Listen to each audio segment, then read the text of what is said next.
justamente la presión va a disminuir con el medicamento.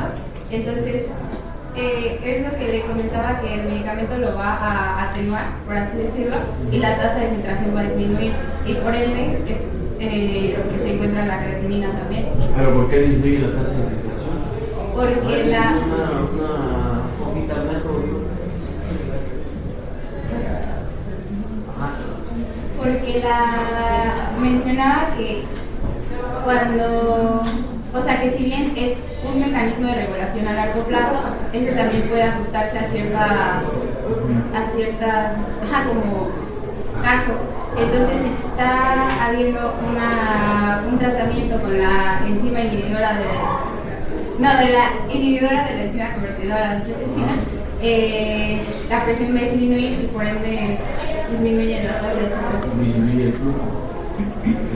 O sea, yo también creo que puede estar relacionado a que la creatinina se eleva, pero la presión baja, y si la presión baja ya no hay, ya no hay una expresión, entonces está acumulando el producto del desecho y por eso la persona se bueno, igual, nada más como complementando un poquito, pues el medicamento de Lieca, bueno,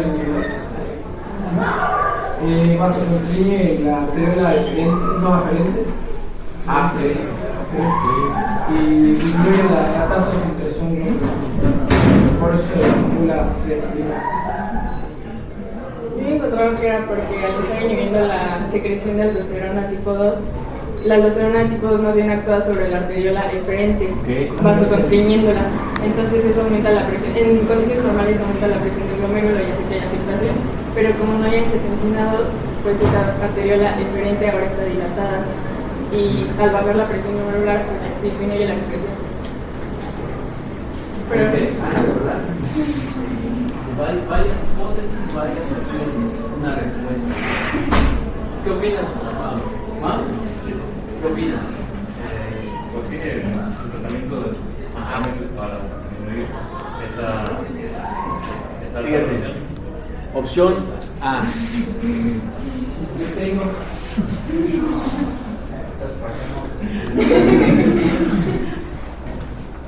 una arteriola aferente, capilar, y tengo una arteriola aferente, que después baja y se convierte en perpendicular, ¿no?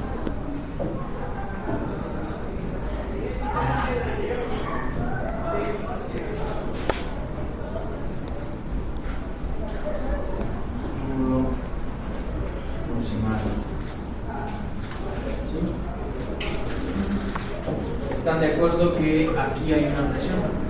Esa es la cápsula de Bowman. ¿Sí? Y así, de manera estructural, este es el glomérulo.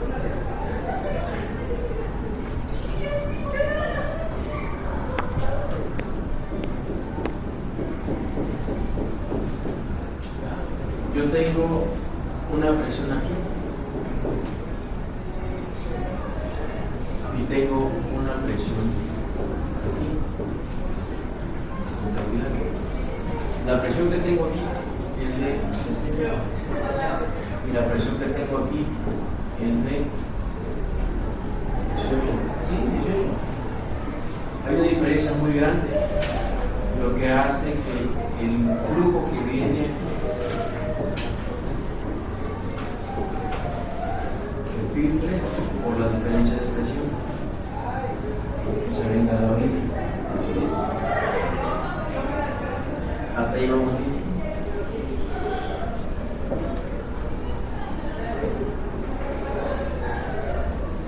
Respuesta A.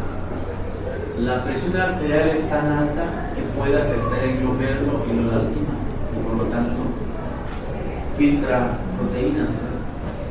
Sí, así es. Emilio. Armando. Sí, así.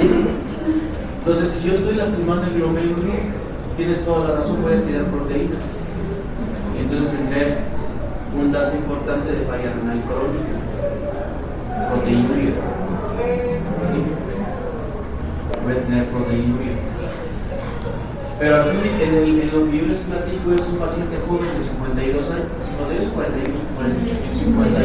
58, en donde ya comenta que hay una pérdida por cada década a partir de los 40 del 10%. Podría irme por ese lado y decir, bueno, a lo mejor está perdiendo esa función, pero no tiene por qué elevarse la creatinina, porque conforme yo voy envejeciendo, la función también va envejeciendo y voy a no se pierden los organismos homeostáticos. Entonces la opción A es se lastima el glomérulo, claro, tendrá que ser y tendrá mínimo los estudios de Frappingham dicen que va de 15 a 20 años para que esto se produzca. Yo llevo 2 semanas.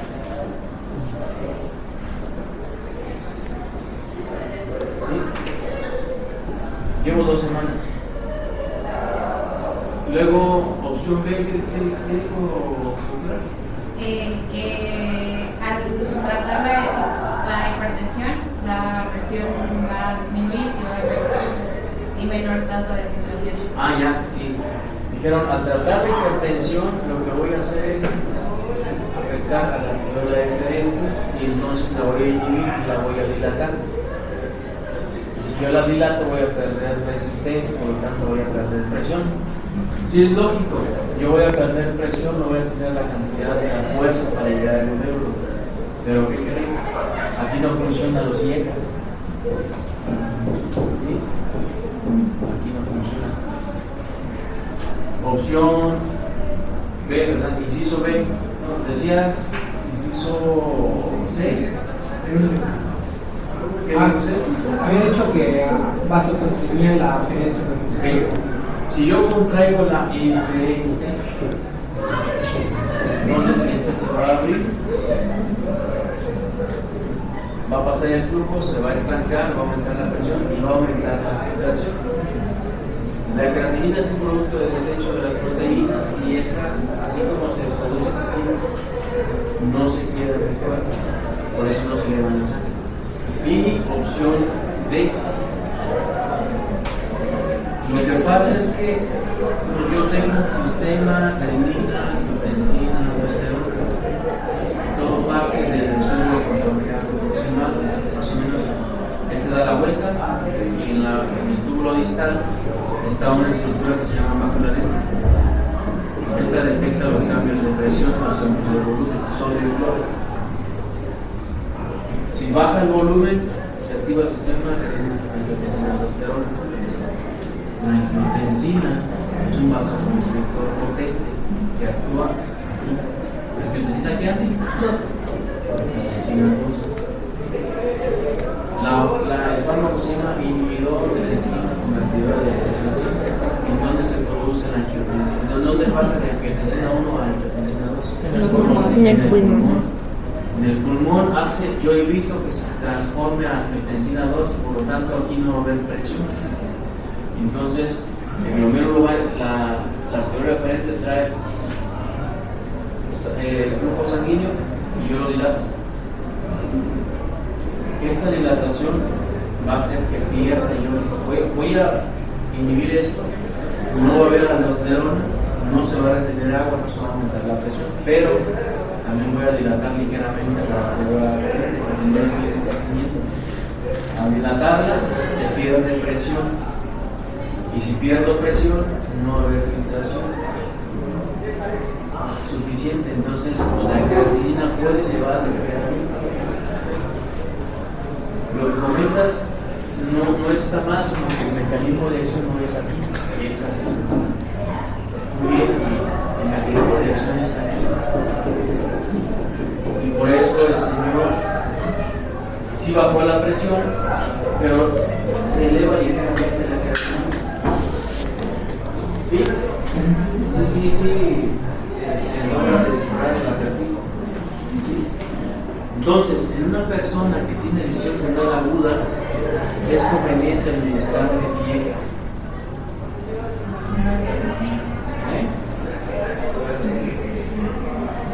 ¿Me regalas un poquito más de tiempo?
descifrarlo, Mauricio.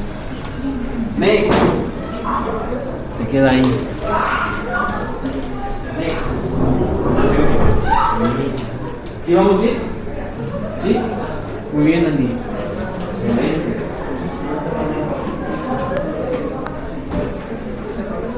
Es que pues todo el tiempo.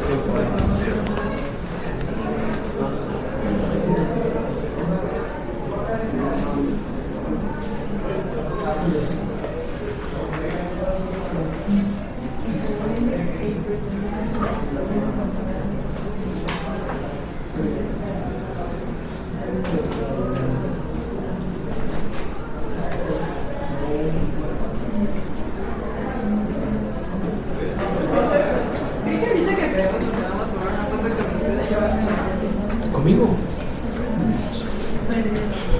Va.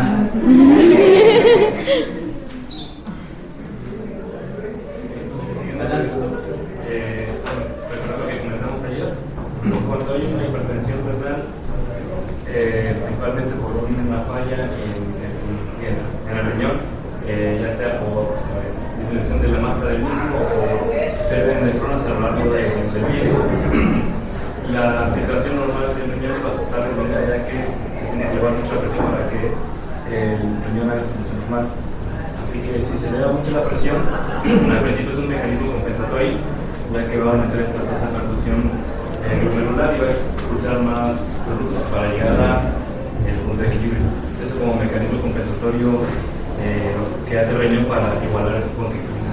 Pero esta hipertensión hace que se eleve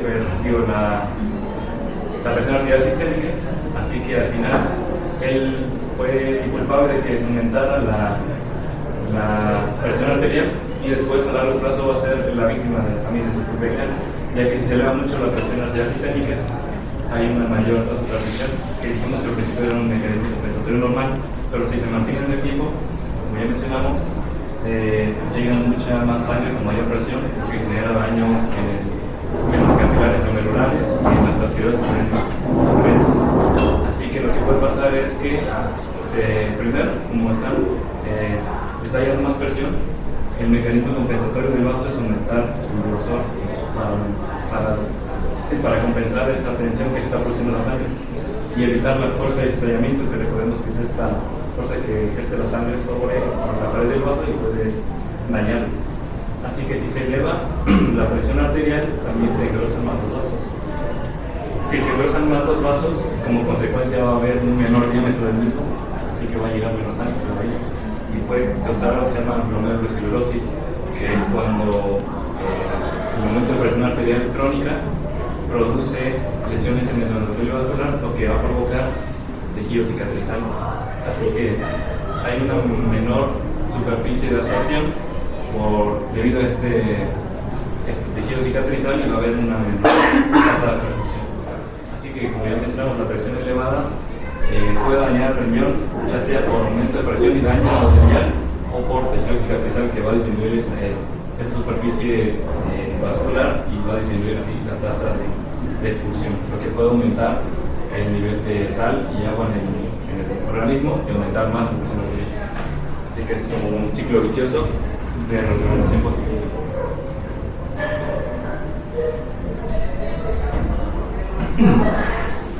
Bueno, hasta ahorita hemos mencionado que, por ejemplo, en esta gráfica que hemos visto, en estas curvas hemos mencionado que estas son normales.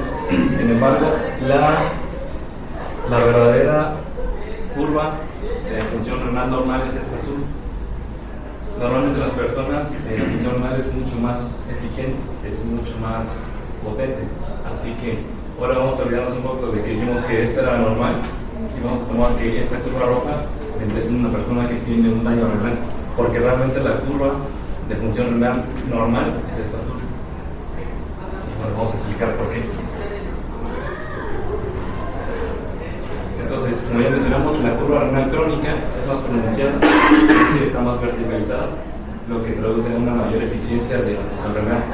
¿Y por qué es así? Bueno, ya vimos que los riñones, pues, a un aumento de presión expulsan más orina para regular esto, pero no solamente está involucrado la diuresis la tiroides por presión, sino que también está involucrado el sistema hormonal, que vamos a comentar más adelante, en donde primero, para aumentar esta tasa de eficiencia renal, se van a reducir la formación de hormonas antinatriuréticas, es decir, angiotensina 2, la aldosterona, que como ya sabemos son hormonas que van a reabsorber sodio y van a aumentar la presión. Así que si disminuimos estas, lo que va a traducirse es que tienden a reducir la excreción de agua y sal. Así que si se reduce la excreción de agua y sal, va a aumentar el volumen que se expulsa, por lo que en la gráfica que vamos a ver más adelante se verticaliza más, es decir, ante poco aumento de presión se elimina mucha mayor cantidad de sal, no tiene que aumentarse tanto la presión de los capilares renales para expulsarse. Así que como consecuencia de que se reduce la excreción, como se reduce la producción de estas hormonas, se va a traducir en una diuresis y natriuresis como consecuencia, es decir, más expulsión.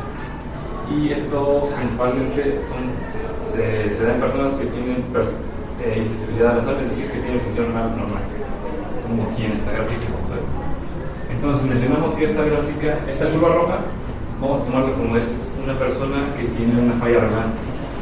¿Por qué? Porque aún se tiene que aumentar mucho la presión para eliminar la ingestión de sal. Y aquí en esta curva azul vemos que aunque hay una ingesta alta, casi 6 veces más del valor normal, la presión se mantiene básicamente igual, no tiene que aumentarse sacar la presión para excretar la misma cantidad de sal. Por eso se dice que las personas con insensibilidad a la sal, es decir, que no les afecta tanto que haya una ingesta de sal, pueden expulsarla de forma más fácil debido a los mecanismos hormonales. Así que esta es la función renal normal para personas con riñones sanos.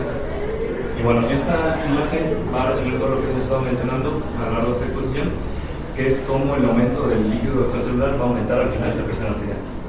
Entonces vamos a recapitular todo esto. Aumento de volumen del líquido extracelular va a provocar que se difunda hacia el intersticio y al tercer espacio. Así que también va a aumentar el volumen intravascular, es decir, el plasma va a ser mayor en los vasos sanguíneos. Como se aumenta el volumen del líquido extracelular, se aumenta en consecuencia la sangre, mayor volumen de la sangre va a traducirse en un aumento del llenado circulatorio medio, es decir, va a estar más sangre recorriendo el organismo en menos tiempo. Esto va a generar en consecuencia el aumento del retorno venoso al corazón. Como ya vimos, el aumento del retorno venoso al corazón en la aurícula derecha se distienden las paredes de la misma y van a provocar reflejos nerviosos que van a aumentar la frecuencia cardíaca. Y si aumenta la frecuencia cardíaca, en consecuencia también va a aumentar el gasto cardíaco. Y aquí tiene sentido lo que hemos dicho, que el gasto cardíaco. ¿Por qué aumenta el gasto cardíaco? Porque aumenta el frecuencia cardíaca. ¿Por qué la frecuencia cardíaca aumenta el gasto cardíaco? O sea, cuando yo subo las escaleras y aumenta la frecuencia de mi corazón, aumenta el gasto cardíaco. ¿Cuáles serían los dos fundamentos para que usted me pueda explicar que cuando yo subo las escaleras empiezo a latir más rápido mi corazón y aumente mi gasto cardíaco? Cuando aumenta la frecuencia, aumenta el gasto cardíaco. Por las necesidades del tejido, ¿no? Muy bien, una de las necesidades del tejido. Al momento que yo subo las escaleras, mis tejidos necesitan más oxígeno. Y entonces, como ya estudiamos el control local del flujo sanguíneo, cuando yo esfuerzo para subir, el tejido en la microcirculación se dilata o se contrae. Se me está haciendo tarde, ya los vi allá en la ventana y dije, no, ya acabó la doctora, me voy en China, subo rápido, subo corriendo. Aumenta mi frecuencia cardíaca, subir las escaleras corriendo, aumenta la necesidad del tejido. La microcirculación se dilata o se contrae.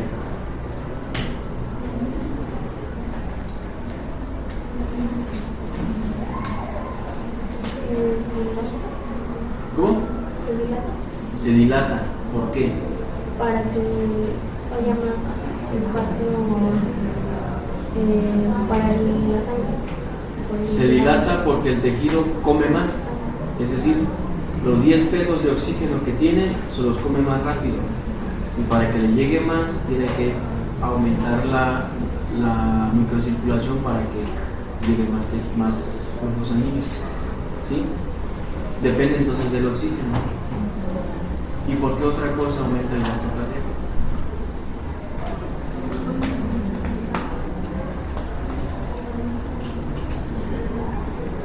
Doctora, ¿cómo se llama usted, Sandra? Paulina. ¿Y usted, Ivette? Denise. Poco a poco voy a perder los nombres.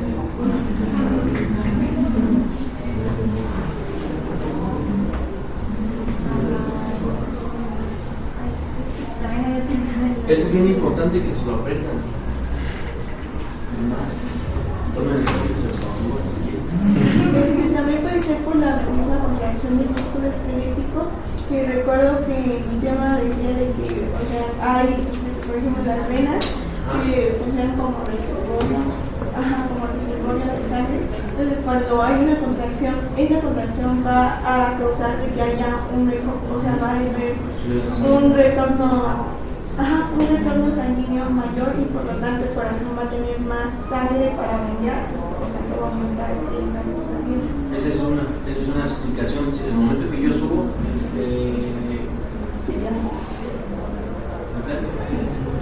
y ven, en el momento que yo subo,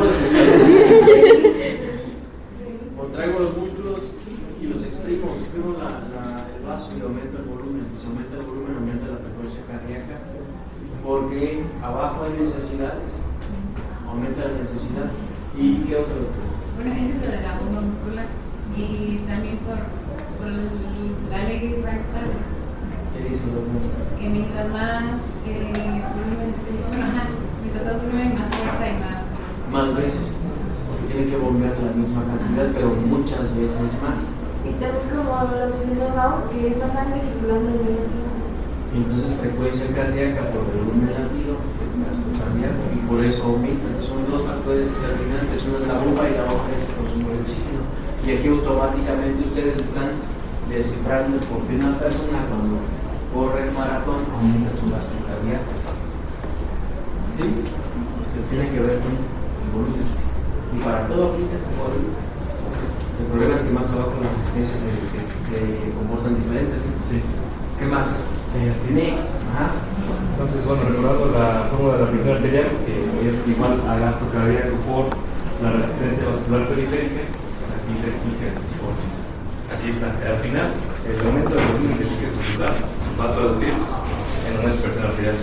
¿Pero por qué? Bueno, aquí hasta la misma gráfica lo dice, ¿no?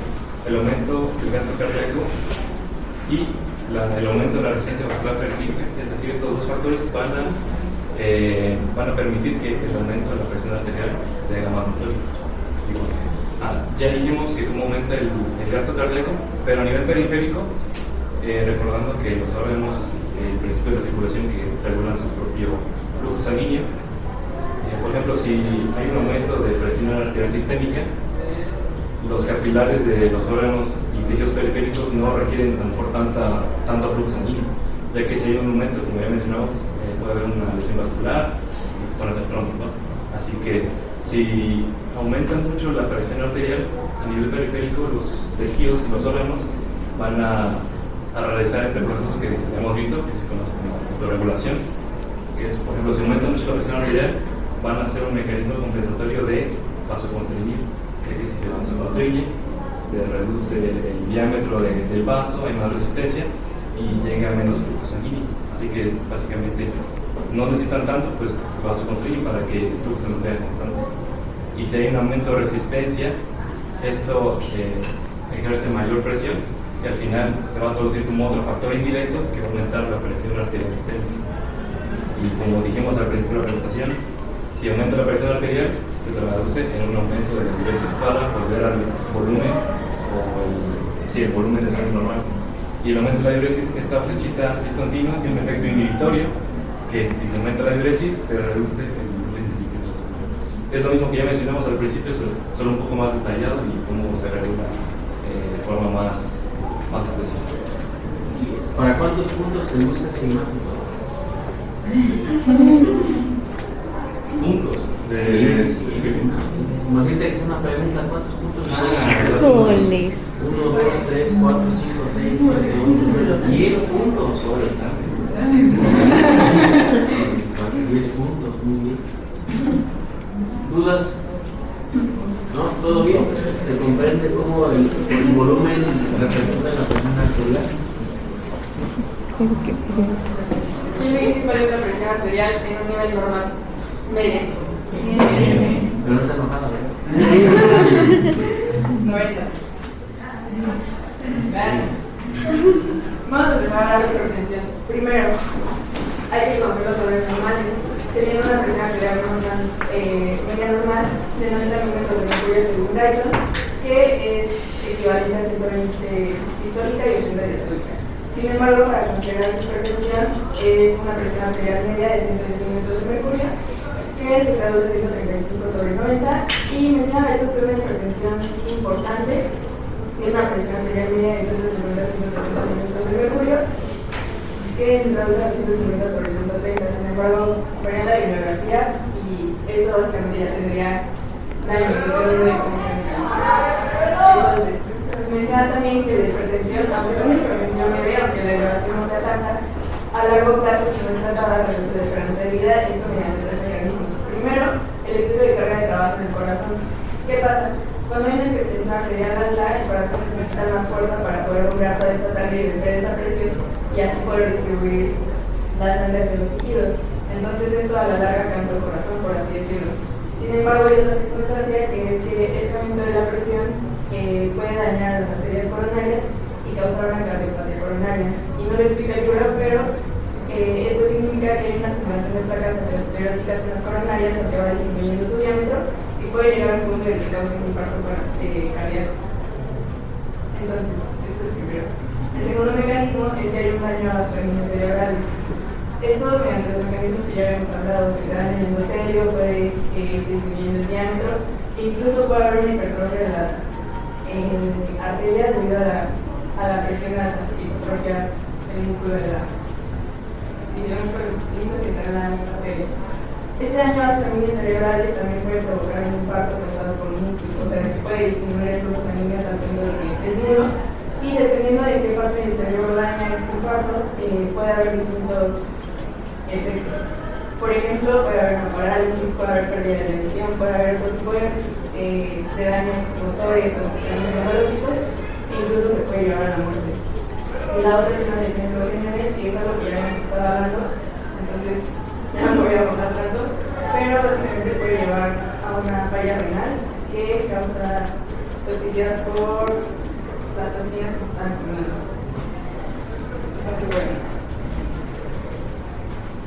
Primero, el libro menciona la hipertensión por sobrecarga de volumen y menciona un experimento en el cual a un sujeto se le quita el 70% de la masa renal, y esto hace que sea un poquito más ineficiente a la hora de excretar líquidos.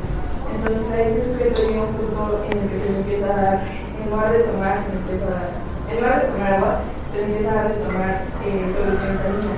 Esta solución salina, ¿qué hace? Una, aumenta la concentración de sodio, y otra, aumenta la sed. Entonces esta aumento de sed hace que esté tomando solución salina y hace un aumento de volumen. Sin embargo, este aumento de volumen también ya hemos estado platicando, genera un aumento de la presión arterial. Pero, sin embargo, al momento de que se disminuye o que se detiene este líquido de solución salina y se le comienza a dar de tomar agua corriente, la presión vuelve a niveles normales porque el volumen se excreta. Y lo mismo, se le vuelve a la solución salina, el volumen aumenta y vuelve a la presión. ¿Por qué aumenta el volumen cuando toma solución salina? Si estoy de acuerdo que le estimula la sed. Porque por las molaridades. Por las molaridades. Es más osmóticamente la solución salina lleva más o menos. Entonces, ¿por qué no podemos volver agua de mar? Aparte de estar bien salada. ¿Sí? A mí no me tocó atender a ese paciente, pero fui testigo de una anécdota de un niño que se tocó un kilo de sangre. Eso son para hepáticas, son para eliminar, tienen una terapia intensiva. Y precisamente pasa lo mismo, o sea, empieza a poner sal, mucho volumen en el intravascular, que hace que las células se deshidraten porque empieza a jalar agua del intracelular a extracelular.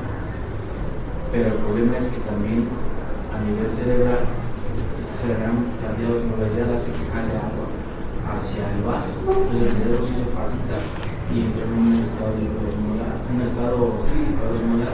y una lesión neuronal importante, porque todo el sodio, aparte del sodio, juega un papel importante en el curso de la neurona.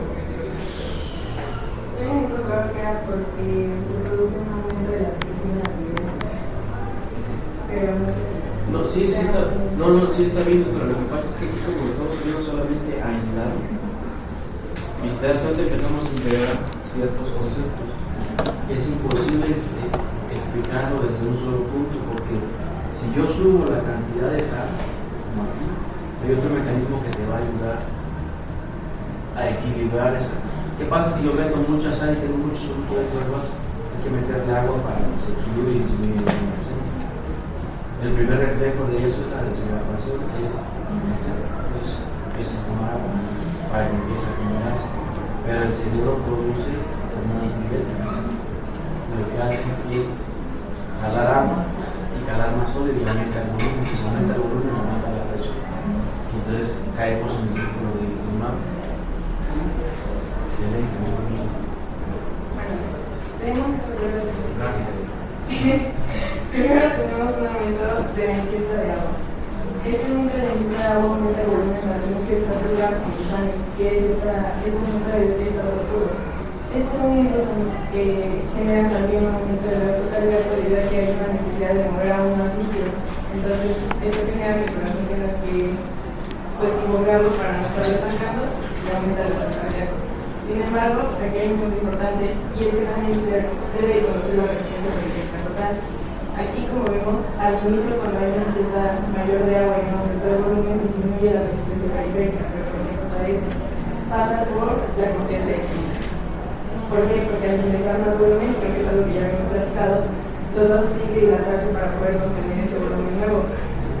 Sí, y esto baja la resistencia. Sin embargo, la presión también está aumentando por el ingreso de volumen. Ahora, estas dos están trabajando juntas. La presión arterial no sube a niveles máximos debido a esta misma resistencia que está bajando. Ahora, ¿qué pasa? Una vez que se disminuye esta ingesta y se aumenta la excreción, baja tanto la tasa de volumen de líquido extracelular, baja la cantidad de volumen de sangre y baja el gasto cardíaco porque ya no necesita estar bombeando tanta sangre. Sin embargo, la resistencia periférica aumenta este punto porque recordemos que cada tejido demanda su necesidad de sangre. Entonces, llega un punto en el que es tanto el líquido o es tanta la sangre que le está llegando a cada tejido que necesita hacer una vasoconstricción para que no le esté llegando tanta sangre y aumenta la resistencia. Y esto ahora sí aumenta la presión en los niveles máximos y esto se mantiene general. ¿Qué pasaría si esta curva no estuviera de esta característica, como dice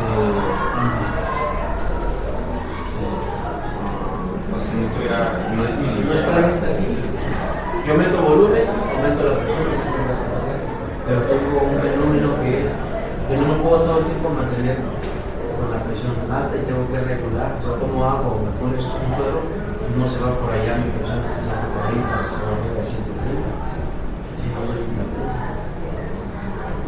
¿Qué pasaría si quitamos esta curva? No la tienes. Pues seguiría aumentando el flujo sanguíneo hacia el sería aumentando el flujo sanguíneo, pero si nada más metimos 1 litro.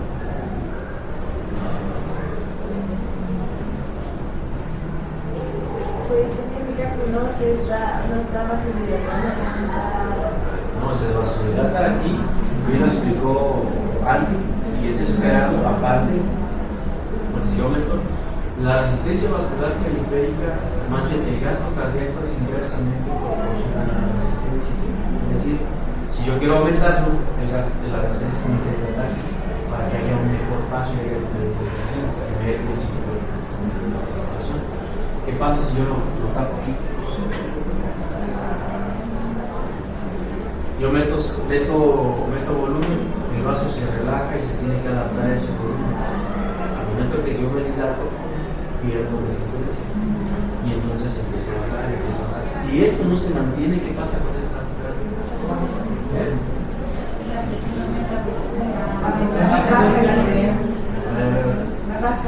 Baja. Lo que me mantiene mi presión arterial en esta condición es esta curva, porque aquí va a bajar, porque yo aquí voy a desencadenar otros fenómenos, como por ejemplo la presión. El volumen se tiene que volver a acomodar, pero la presión se tiene que mantener, y por eso las resistencias se empiezan a aumentar. Me mantengo esta curva así. ¿Sí? Si yo quito esta curva, va a valer madre, esto se va a caer. Y entonces voy a tener hipotensión, hipoperfusión y morges. ¿Sale? ¿Qué más? Muy bien. Bueno, hay otro tipo de hipertensión que es causada por un exceso de volumen, que es una hipertensión por exceso de aldosterona. Y si bien esta no está causada por una riqueza, esta está más bien causada por una disminución de la expresión. Primero hay que entender que es la aldosterona. La aldosterona es una... Bueno, participa. Es una oradora de... Básicamente es una hormona que se secreta en la glándula suprarrenal, que se encarga de la retención o de la reabsorción tanto de sodio como de agua. Entonces, una vez sabiendo esto, puede haber ocasiones en las que hay un tumor en la glándula suprarrenal y esto puede causar aldosteronismo primario, que significa que hay una expresión muy constante de aldosterona. Y esto, ya sabiendo que la aldosterona reabsorbe tanto agua como sal, en los túbulos renales, si hay un exceso de aldosterona, aumenta la reabsorción y disminuye la excreción. Esto genera un aumento de volumen y volvemos a lo mismo, un aumento de la presión arterial. Ahora, solamente volvemos a lo mismo. Este aumento de la presión arterial puede causar daño renal y se puede volver letal.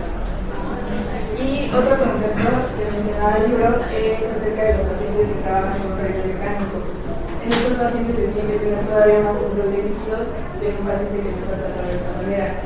Un riñón mecánico básicamente es una diálisis en donde se necesita una máquina extracorpórea para poder estar filtrando la sangre y poder producir orina. Sin embargo, si no se tiene un control tanto de la ingesta de líquidos como de la excreción, la hipertensión se puede volver todavía más importante. Leucina. ¿Qué efectos tiene entonces la aldosterona?